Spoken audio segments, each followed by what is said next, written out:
Kis lépés a City Skylines 2-nek, de nagy lépés a City Skylines brandnek. Röviden így foglalható össze, a City Skylines táján történt elmúlt heti eseménysorozat, mert hogy 10 éves lett a City Skylines, amelynek alkalmából mind a City Skylines 2, mind pedig a City Skylines 1 is új ingyenes, illetve fizetős tartalmakkal gazdagodott.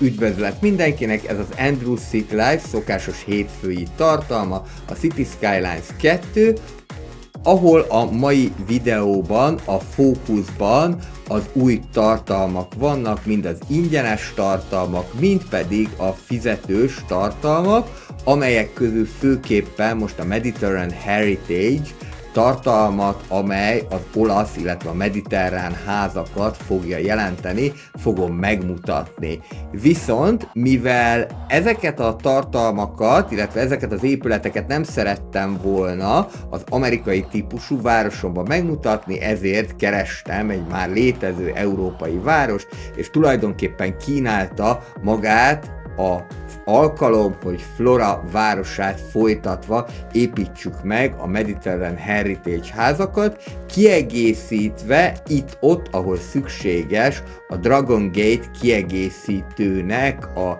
kínai típusú kereskedelmi épületeivel.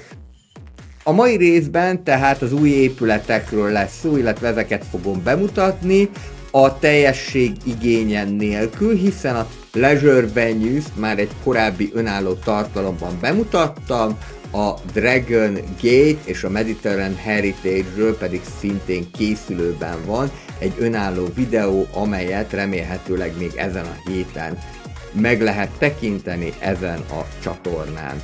A mai részben ezért inkább arra gondoltam, hogy fókuszáljunk arra, hogy a gyakorlatban hogyan lehet ezeket az épületeket megépíteni. Több-kevesebb sikerrel létre fogok hozni egy mediterrán partszakaszt, valamint erőteljesen bővíteni fogom a kereskedelmi negyedeket is a Dragon Gate új épületeivel.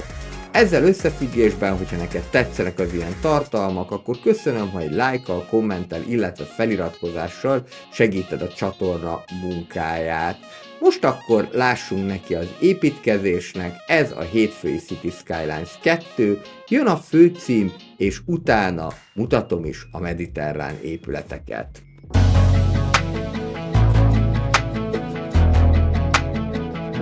Kezdjük is akkor az építkezést. Túl azon, hogy elég sok minden most újjá kell építeni, mert a frissítés közben megint sikerült leamortizálni egy-két dolgot. Ki kellett gondolnom azt, hogy akkor merre is építkezzünk tovább. Lehet látni, hogy például a villamosremézeket teljesen újjá kellett építeni, de úgy látom, hogy most már egyébként jó lesz. Ami probléma van most Florában, de ez nem annyira nagyon általános probléma, hogy bizonyos üzletek nem tudnak megélni, valószínűleg azért nem, mert bár elég sokan vagyunk, de még mindig nem elegen. Még itt ezt a Welfare Office-t kéne egy kicsikét átrakni, vagy akár újjá is építeni.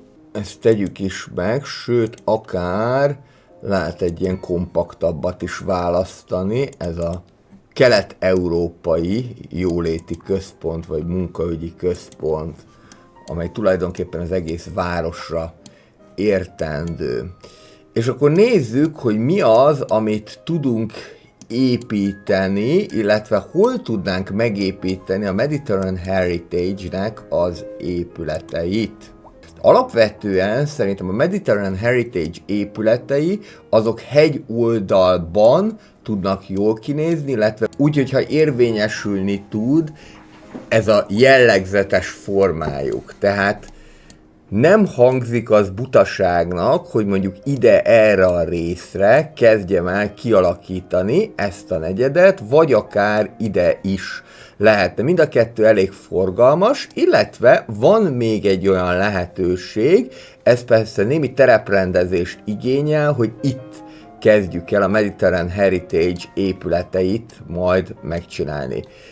Mindezeket azonban gátolja, hogy nincsen elegendő kereslet a rezidentálokra, mondhatni egyáltalán nincsen kereslet, de ezt mindjárt megoldjuk, tehát akkor kezdeném a Mediterranean Heritage épületei helyett, amelyek medium density, klasszikus medium density housingok, tehát ezek nem mixed rezidentálok, kezdeném akkor a Dragon Gate-es épületekkel.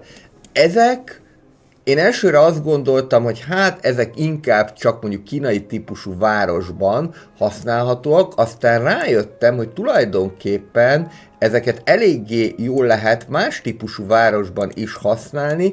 Egyetlen egy szabály van ezzel kapcsolatosan, hogy ne toljuk túl a használatukat. Tehát mondjuk ide még föl lehet húzni egy ilyen kínai piac sort tulajdonképpen, de vele szemben már nem lenne célszerű, hogyha oda is azt építenénk, és vannak ilyen nagyon jó kis új parkjaink, amiket ingyenesen kaptunk meg, például ez az Activity Playground, ami egy nagyon színes szagos, tényleg szó szerint valódi színfoltja lehet a városnak, talán már egy picikét túlságosan is színpompás, de elmegy ez, különösen mondjuk olyan helyzetekben, hogy mondjuk ilyen sötétebb tónusú épületek mellett alkalmazzuk, itt még bekötjük a villamoshoz a jó népet. Igazából most jutott eszembe, hogy akár itt még egy közbenső megállót is csinálhatnánk a végállomás előtt.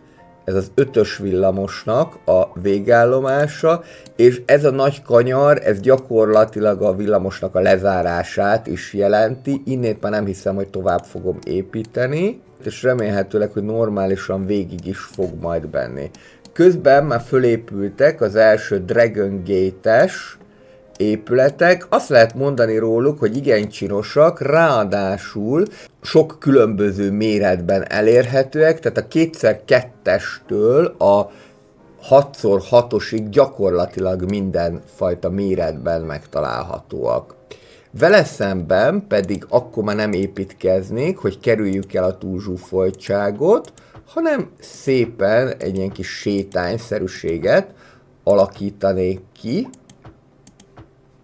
Innét vonzó kilátást fog nyújtani ez a kis park. Befársítom természetesen az elmaradhatatlan, sőt, akár erről már gondolkodhatunk így is, hogy kicsit sűrűbb legyen itt az erdő, és már várnám azt, amikor majd újabb típusú fákat kapunk. Na, itt ez a villamos, ez nem teljesen jól működik, mert hogy ide mászkál, oda császkál. Ebben az esetben akkor azt tudjuk tenni, hogy áthelyezem magát a megállót, és akkor ezzel együtt a kijelölés is költözni fog. Hogyha lerombolom, akkor újra kell jelölni mindent. És akkor arra gondoltam, hogy itt kezdeném el kialakítani a Mediterranean Heritage-es épületeket. Most már egyébként elegendő kereslet is mutatkozik rá. Kezdjük el ezt így meghúzni. Mindjárt gondoskodok a tereprendezésről is. Akár ezt itt föl is lehet így is küldeni.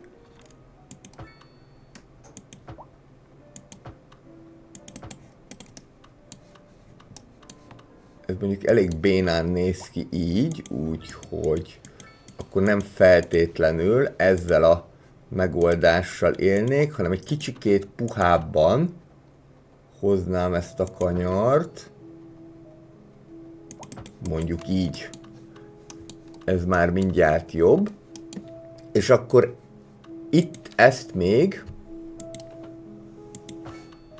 tovább húzom egészen idáig az új kelet-európai negyedig, és akkor most kezdem el a tereprendezést. Szépen levesszük kicsit alacsonyabbra ezt a történetet. Ez egy ilyen felső út lesz, tehát nem emellett fogom kialakítani a házakat, hanem ettől egy picikét kijjebb. Ez lesz gyakorlatilag ennek az új negyednek a főútja. Meg lehet oldani ezt többféleképpen is, most ez a teraszos megoldás jutott eszembe, bár Flora az amúgy is jó abban, hogy teraszosan építkezzünk. Nagyon szeretem egyébként ezt a várost, viszont kihívások is vannak benne szép számmal. A kihívások elsősorban a tereprendezésből fakadnak. Most ezzel így meg vagyunk, és akkor ide már csak egy kisebb utat tervezek. A Mediterranean Heritage épületei azok maximum 3x3-asak, tehát így kell gondolkodni erről a dologról, és utána majd azt is megmutatom, hogy hogyan lehet kialakítani alatta ezt a hegyoldalt. Itt ezt ide megpróbáljuk így bepasszintani, nyugodtan ez is kanyarodhat. És itt látszik már a vasútvonal, úgyhogy a távoli jövőben akár ide, majd egy vasútállomást, vasúti megállót is el tudok képzelni. És akkor lássuk a Mediterranean Heritage-es házakat. Vannak nekünk itt 2x2-esek, 3x3-asak, 3x2-esek, különböző módon próbálok építkezni, legyen mindegyikből. Nem baj, hogyha egy kicsit itt masszívabb lesz ez a hegyoldal, mert majd meg fogjuk oldani. Itt már lehet látni, hogy a 4x4-es az nem épülne be, és akkor itt lesznek az első Mediterranean Heritage házak. Lehet látni, hogy milyen kilátás készülődik itt. Eléggé menő lesz ez így. Itt meg is mutatom. Ide még simán elférhet akár egy ilyen kisebb park is, hogy azok is részesülhessenek a látványból, akiknek nincsen olyan szerencséjük, hogy itt lakhatnak. Nagyon jók ezek a kicsi parkok, mert kompaktak és könnyen beilleszthetőek a házak közé, és szerencsére az új parkok, amiket ingyenesen kaptunk, sem túlságosan nagy méretűek. És itt különböző módokon lehet erről gondolkodni, akár ezt így is le tudom kerekíteni, hogy húzok alá egy utat, de hogyha húzok alá utat, akkor rögtön ilyen csálén fog kinézni, tehát ezt inkább hagynám. Ami nekem mindig problémát szokott okozni a hegyoldalban való építkezéssel, az, hogy ilyen csúnyán jelenik meg a hegyoldal. A CS1-ben ez még rosszabb, mert ott egy nagyon ronda barna színt kap az egész. Itt már azért elfogadhatóbb a dolog.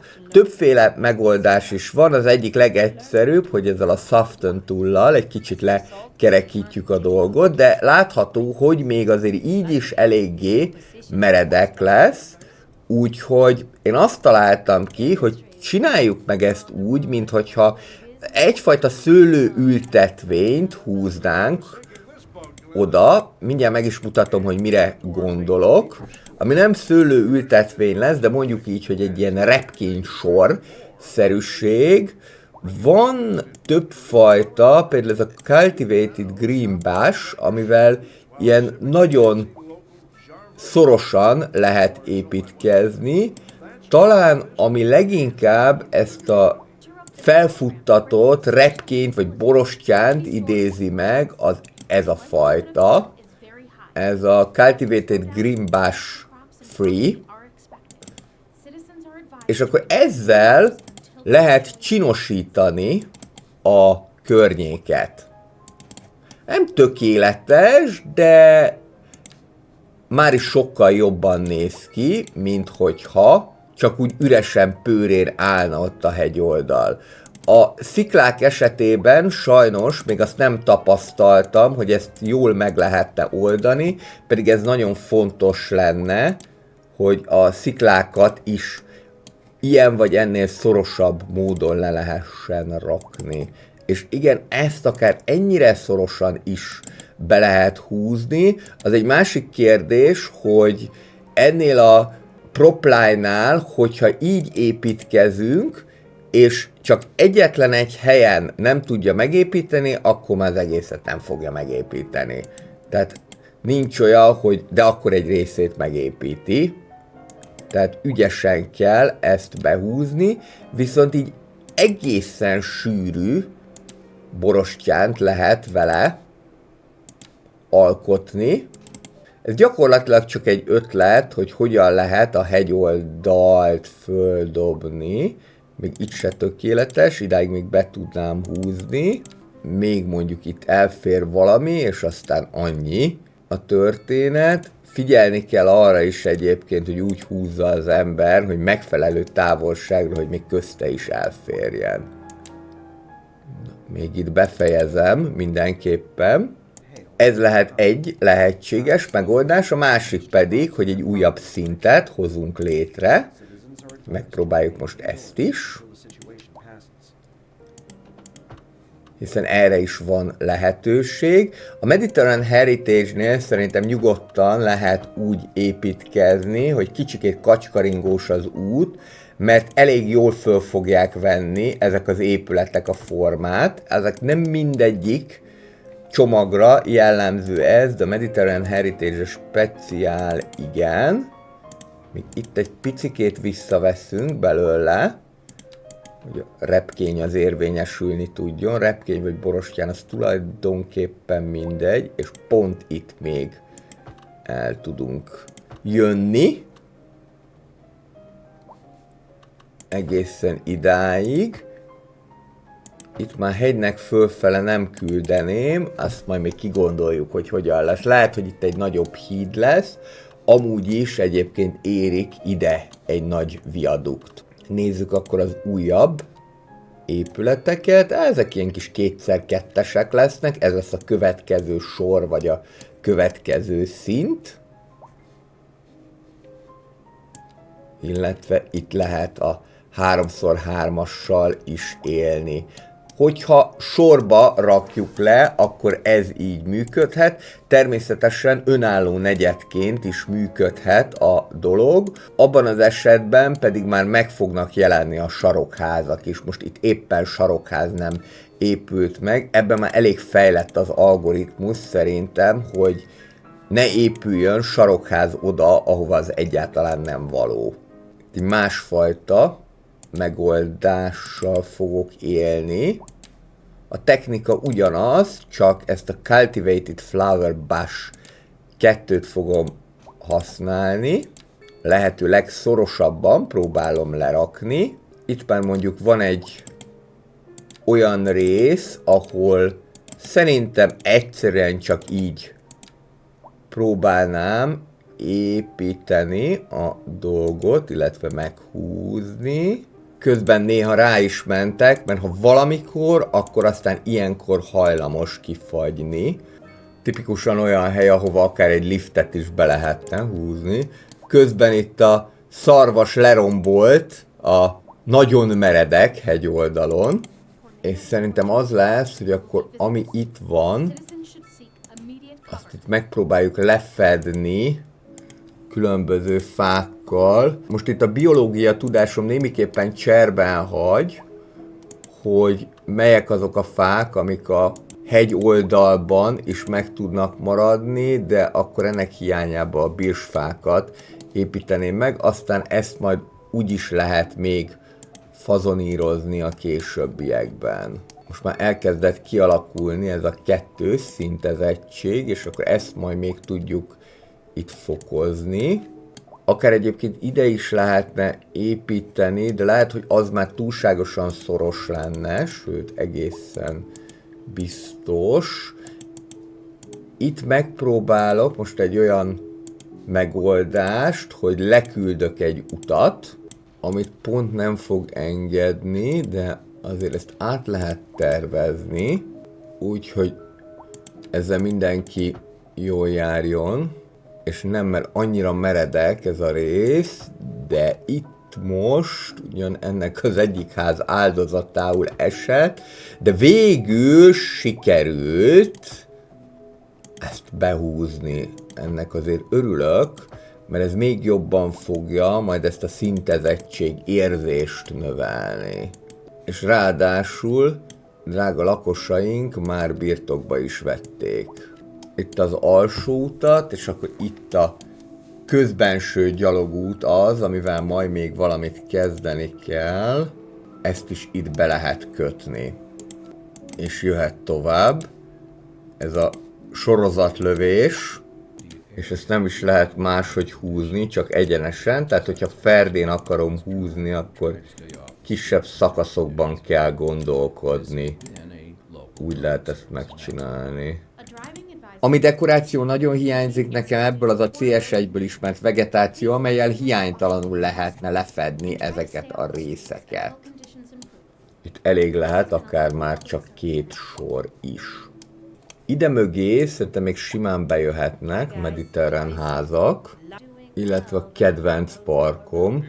Ez a kis parkok között utcahosszal vezet nekem, ez a Tiny City Park, ezt szeretem a legjobban. És a busz közlekedés valószínűleg majd valahol itt lesz megoldva. De még mielőtt ez megtörténne, közben meg néha azért befigyel az is, hogy bemegyünk a mínuszba. 28 millió vagyon mellett mondjuk emiatt nagyon nem fogok aggódni, hogy megnézzük, hogy akkor ide milyen lehetőségek vannak a nagy híddal kapcsolatosan, és akár ezt a San Franciscói Golden Gate Bridge-et is meg lehet építeni. Ez így pont ül is, annyi, hogy lehúzom úgy, hogy 180 fok legyen, vagy majdnem 180 fok, és itt van egy ilyen ekkora, brutál benga nagy híd, amivel még nem is ártottunk ezeknek az épületeknek. Ez azért kell, mert a leendő negyedeket majd úgy szeretném kialakítani, hogy itt legyen valamilyen közlekedési kapcsolat.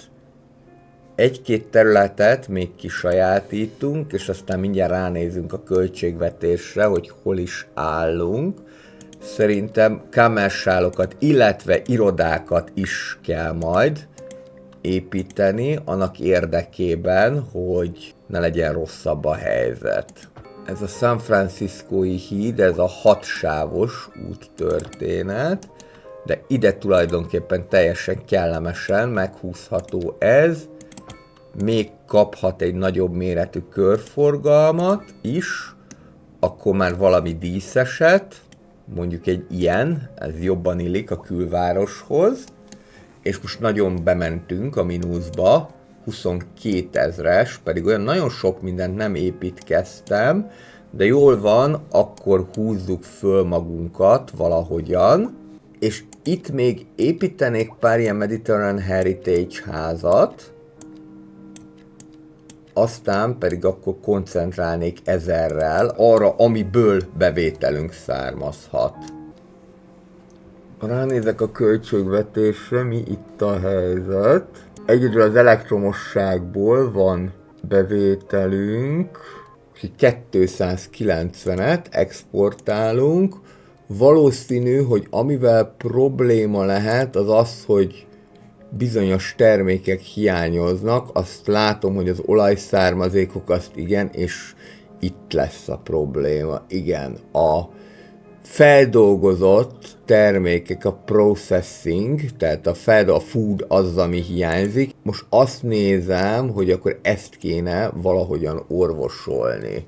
Maga a food az répából és élő állatból lesz, akkor csak azt tudjuk megcsinálni, hogy ezt egy picikét ösztönözzük, hogy lejjebb viszem az adót, mondjuk úgy 7%-ra, és elkezdek gyárakat építeni, amik már majd élelmiszert fognak termelni. Például mondjuk ennek a helyére, hogyha ezt az Emergency Battery Station-t egy kicsit kijjebb tolom, akkor ezt meg is lehet tenni.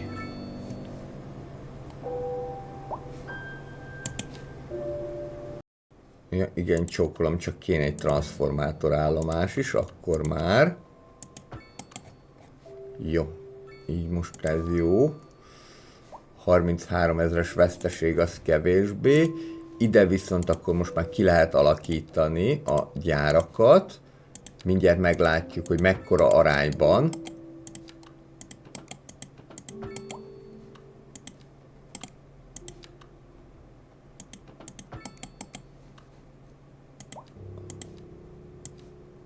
Fog ilyen food típusú gyár épülni.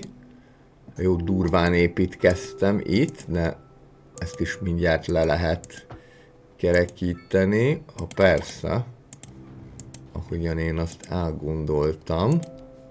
Nem baj, akkor inkább épüljenek a nagyobbak. Méghozzá minél gyorsabban. Itt van buszközlekedés, van villamos közlekedés, csak az összekötő utat kell rendesen megépíteni. Mi van itt? 41 000? Hát az nagyon durva.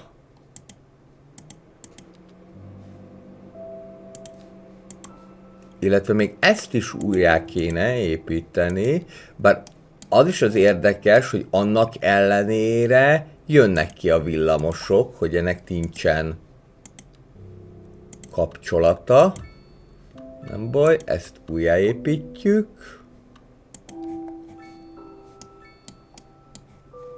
És egyre jobban megyünk bele a mínuszba. Hát ez nem jó. Ez nagyon-nagyon nem jó. Meg majd itt is meg kell oldani a közlekedést, de ez egy következő lépés lesz. Ez egyébként most került be a frissítéssel, hogy most már azt is lehet látni, hogy mi az, ami az adott gyárhoz szükséges. Eddig csak azt láttuk, hogy mit termel, de most már a szükséges nyersanyagokat is lehet látni. Ez tök jó, hogy ezt így belerakták. Már el is kezdett csökkenni a veszteségünk. Oktatásra is ránézek, mert lehet, hogy azért nincsen igény a különböző office-okra. Úgy látom, hogy a szokásos problémáról van szó, amiből hiányunk van, az az általános iskola. Akkor egy ilyen mediterrán típusú általános iskolát ide sok szeretettel föl is húzunk.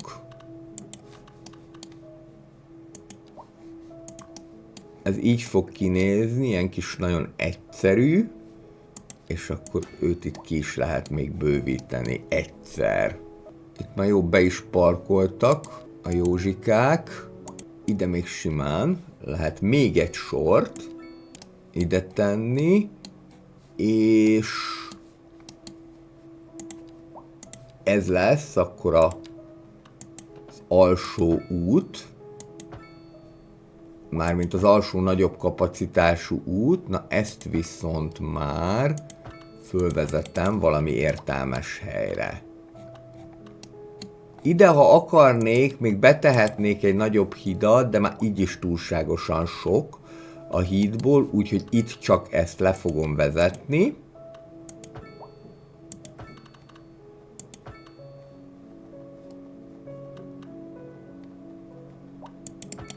Amennyire engedi a formát, és ide a közös villamos végállomáshoz ez az egyes, ne szaladjál el, ez az 1-es és a 6-os villamosnak a közös végállomása, ide be tudok tenni még majd üzleteket, illetve egy rendes buszvégállomást.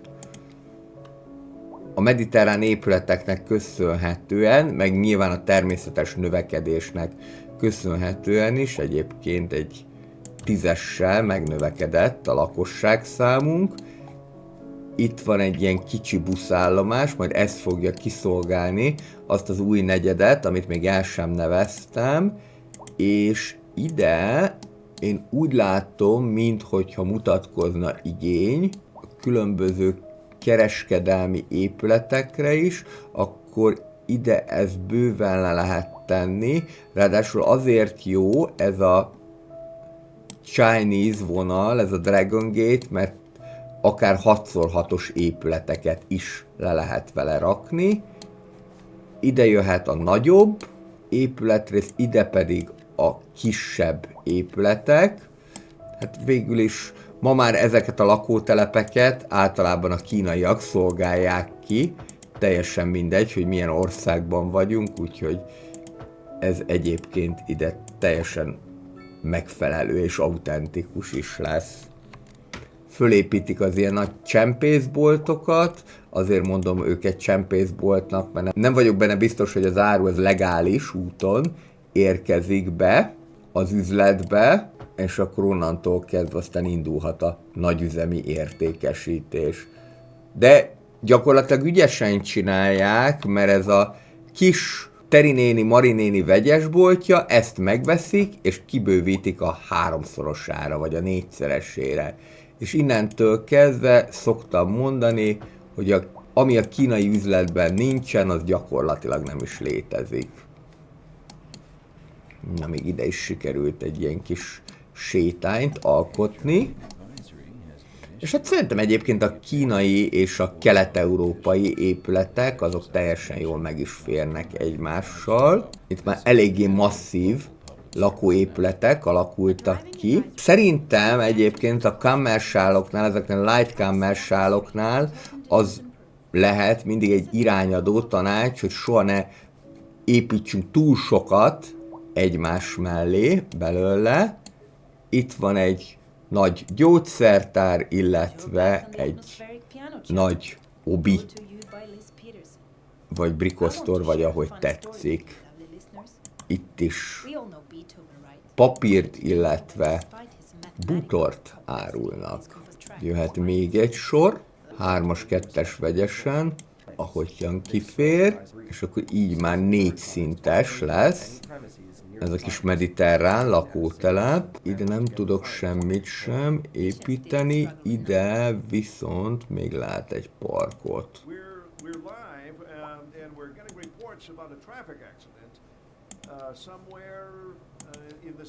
Road maintenance services have already been dispatched and traffic flow should return to normal.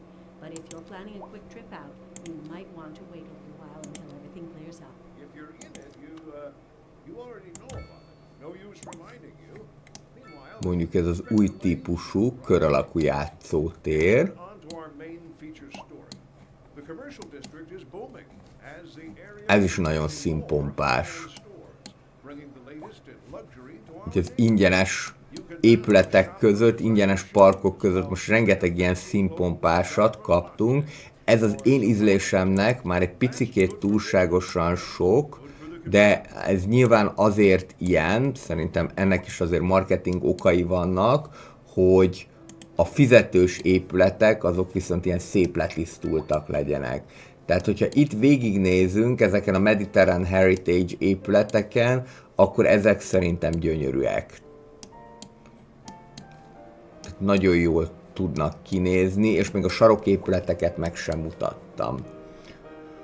Alkossuk meg akkor a buszvonalat, ez nem lesz egy túlságosan hosszú viszonylat, mert innét fog indulni az új lakótelepről, végig jön erre felé, és akkor valamelyik másik állomáshoz kötném be, ahol metró is található, talán ez a Nova Flora Bus Station, ez az, ami jó lesz nekünk. Aztán persze lehet majd hosszabb járatokat is kialakítani, de most így első körben ez jó lesz.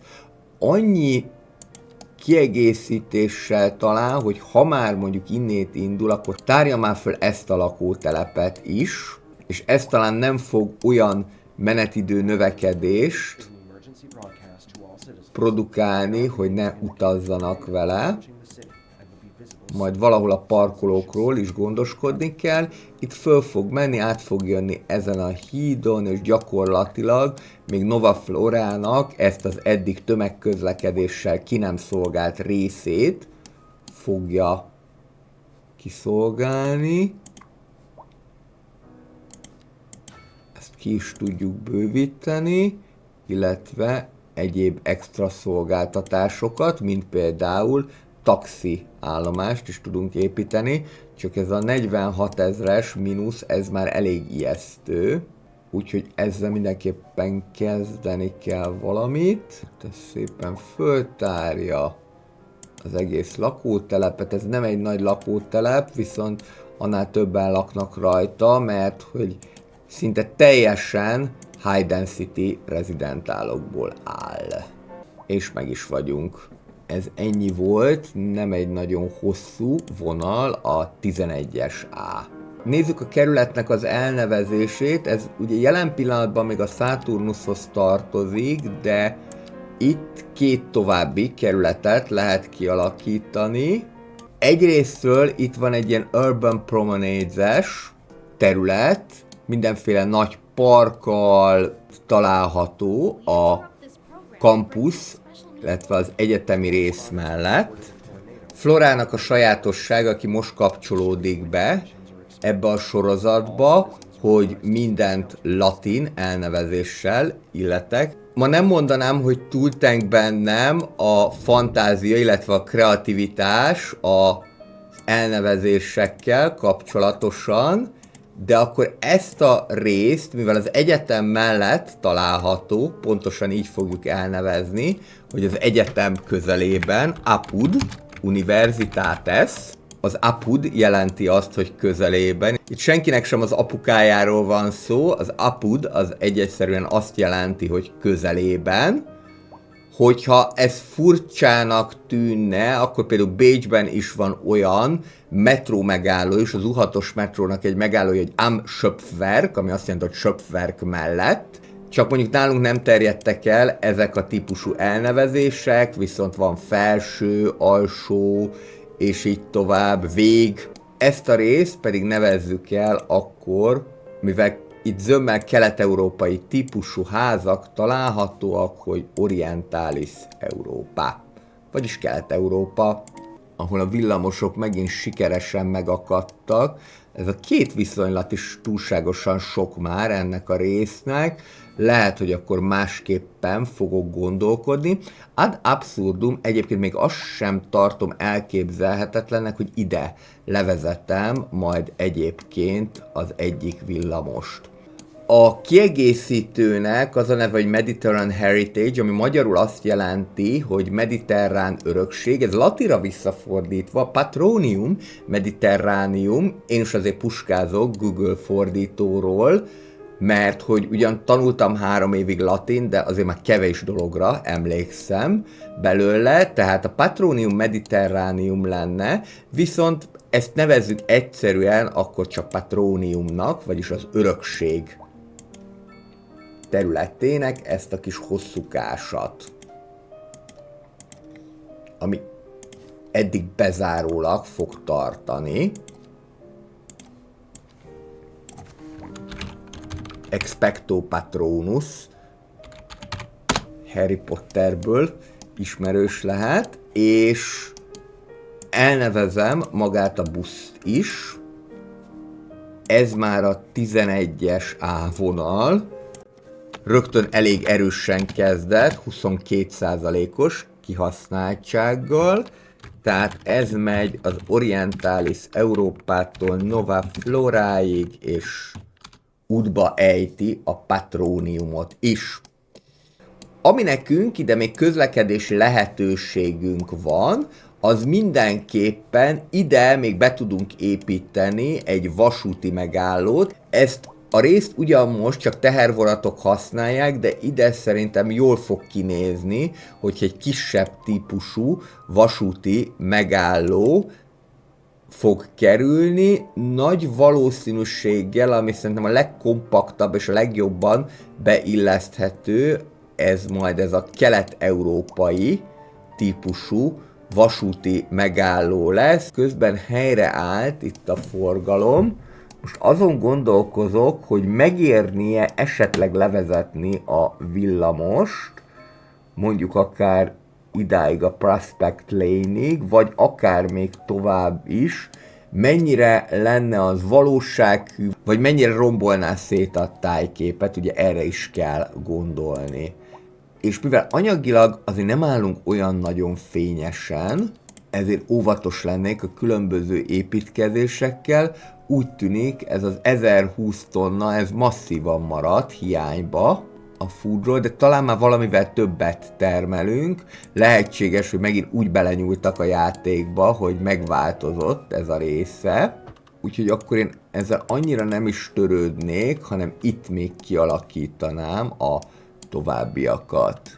Itt ez a rész, ez eléggé zavarérzékeny, eléggé gátolják egymást a villamosok, úgyhogy tényleg meggondolandó az, hogy esetleg levezessük valahova. Szerintem le is fogom én ezt vezetni rendesen. Ide most előzetesen megépítem a vasútállomást, amiről már szó volt. Hogyha itt megnézzük a terepet, akkor még mindig eléggé ráncos.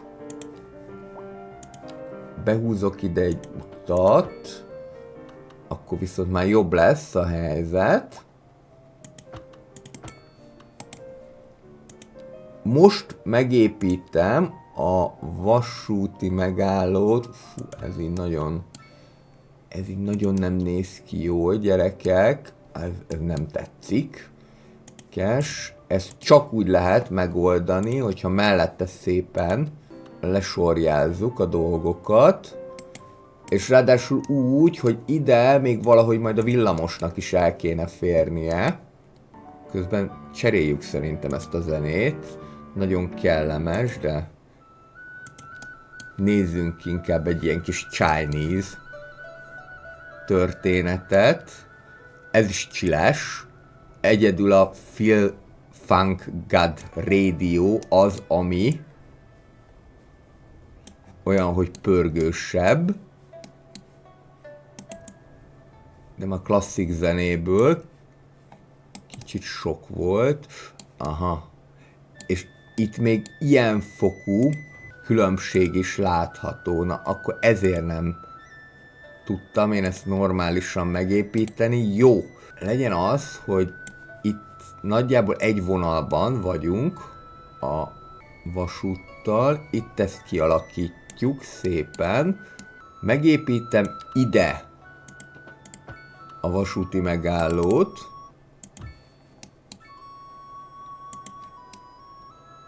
Ez majd jobban néz ki. Bekötjük őkelmét. Lezárjuk. Egyelőre nem fog kelleni. Majd a későbbiekben. És akkor itt próbálunk meg valami olyat, hogy lehetőleg ez normálisan tudjon végbe menni. Híd alatt a híd.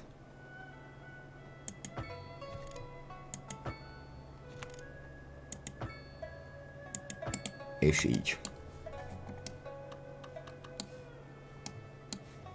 Aztán ide persze még alá lehet dúcolni, hogyha az ember akarja majd ezt. És akkor, hogy fokozzuk az élvezeteket, jöhet alá a villamos. Ez olyan dolog, hogy ha aztán mondjuk nagyon tájképromboló lenne, akkor még mindig ezt újra lehet gondolni, el lehet takarítani. Itt tud majd egy nagyon kicsike kis hurokban megfordulni, márha egyáltalán, de majd úgy csináljuk, hogy ez működőképes legyen. Mondjuk így. Jó. Ez egyébként egészen csecse lett itt.